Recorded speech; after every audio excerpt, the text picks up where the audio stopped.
বন্ধুত্ব হৈছে আমাৰ জীৱনৰ এনে এক মূল্যৱান সম্পৰ্ক যাক আমি কেতিয়াও হেৰুৱাব নোখোজো। আজি ভিডিঅ'টো গাড়ীৰ পৰা আৰম্ভ কৰিছো। দেখিছে নহয় ৰাস্তাটো কি ধুনীয়া। এই ৰাস্তাটো দেখি হয়তো বহুতে চিনি পাইছে আমি ক'ত আহিছো বা এই ৰাস্তাখিনি কোনখিনিৰ হয়। ধেমাজিবাসী যিহেতু এইফালে অহা যোৱা কৰি থকাই হয় সেইটো কাৰণে ৰাস্তাটো খুব চিনাকি।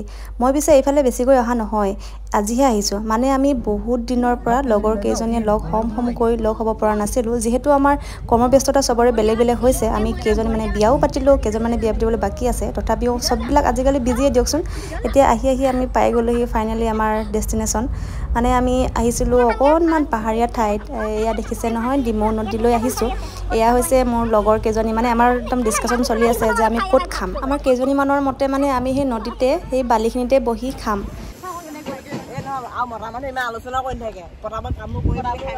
ফাইনেলি আমাৰ ডিছকাশ্যন কৰি হ'ল যে আমি সেই নদীখনতে থকা সেই বালিখিনি যে আছিলে তাতে খাম বুলি। এয়া আমাৰ ৰিলছৰ কাৰণেও চলি আছে প্ৰেক্টিচ। মানে যিহেতু ভাবিছোঁ ইয়াত আহিছোঁৱেই, গতিকে আমি ধুনীয়া এটা ৰিল বনাম। আৰু এয়া আমি অকণমান কিবি খাবলৈ আনিছিলোঁ, কফি, কেক, মিঠাই কিবা কিবি।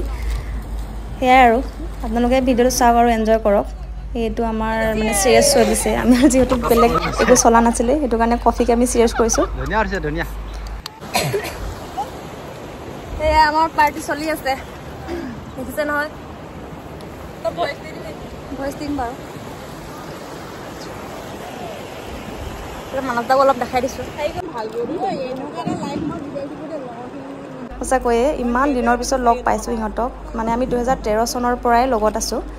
এতিয়া যিহেতু চবৰে কামবিলাকো বেলেগ বেলেগ বা আমাৰ কেইজনীমানৰ বিয়াও সোমোৱা হ'ল, সেইটো কাৰণে বেলেগ বেলেগত থাকিব লগা হয়, তেনেকৈ লগ পোৱা নহয়।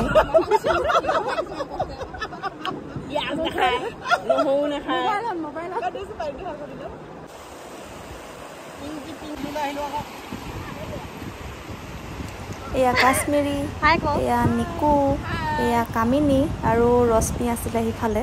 এইফালে আমাৰ ৰিলছৰ কাৰণে প্ৰেক্টিচ হৈ আছে। কামিনী আমাক শিকাইছে এনেকৈ বনাম বুলি, আৰু এইফালে আমি পূৰা এনজয় কৰি আছোঁ। আমাৰ আৰু কেইজনীমান লগৰ অহাৰ কথা আছিল, কিন্তু মানে সিহঁতৰ অকণমান ব্যস্ত কাৰণে সিহঁতি আহিব নোৱাৰিলে। সিহঁতক বহুত মিছ কৰা হ'ল।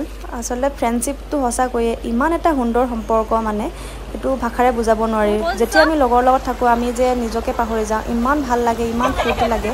সেইটো কাৰণে ভাবিলোঁ যিহেতু সময় গতিশীল, সময়বিলাক গুচি যাব, কেৱল স্মৃতি হিচাপেহে থাকি যাব। সেইটো কাৰণে ভাবিলোঁ ফেচবুকতে সাঁচি থওঁ আমাৰ সুন্দৰ মুহূৰ্তবিলাক। আমি ইমান বছৰৰ পিছত লগ পাইছোঁ যদিও আমাৰ কিন্তু মৰম চেনেহবোৰ ঠিক সেই আগৰ দৰেই আছে। আৰু ইমান বেছি ভাল লাগিলে সেইটো দিনত, সঁচাকৈয়ে ক'বলৈ ভাষাৰে বুজাব নোৱাৰোঁ আচলতে।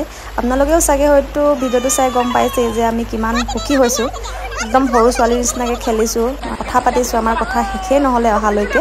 খুব ফূৰ্তি কৰিলোঁ সঁচাকৈ। আমি ফূৰ্তি কৰি মেলি আমি আকৌ উঠি আহিলোঁ আৰু পাহাৰৰ পৰা অকণমান আগত আহি এজোপা গছৰ তলতে বহি লৈছোঁ ঠাণ্ডাকৈ।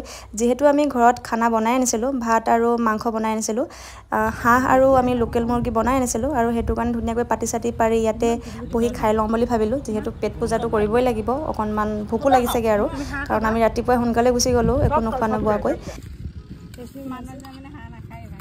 কামিনী এইফালে ৰান্ধনী এইফালে চাই দিয়া। এইফালে মানস দা আমাৰ কাশ্মীৰী হাজবেণ্ড, আৰু এইফালে এইগৰাকী, আৰু মই এইফালে, আৰু ইয়ে পাৰি হৈ ৰহি হে। এইবাৰ পেট পূজাটো কৰি লাহে লাহে ওলাই দিম আৰু ৰাইজ। আপোনালোকে ভিডিঅ'টো চাই কেনেকুৱা পালে প্লিজ জনাব।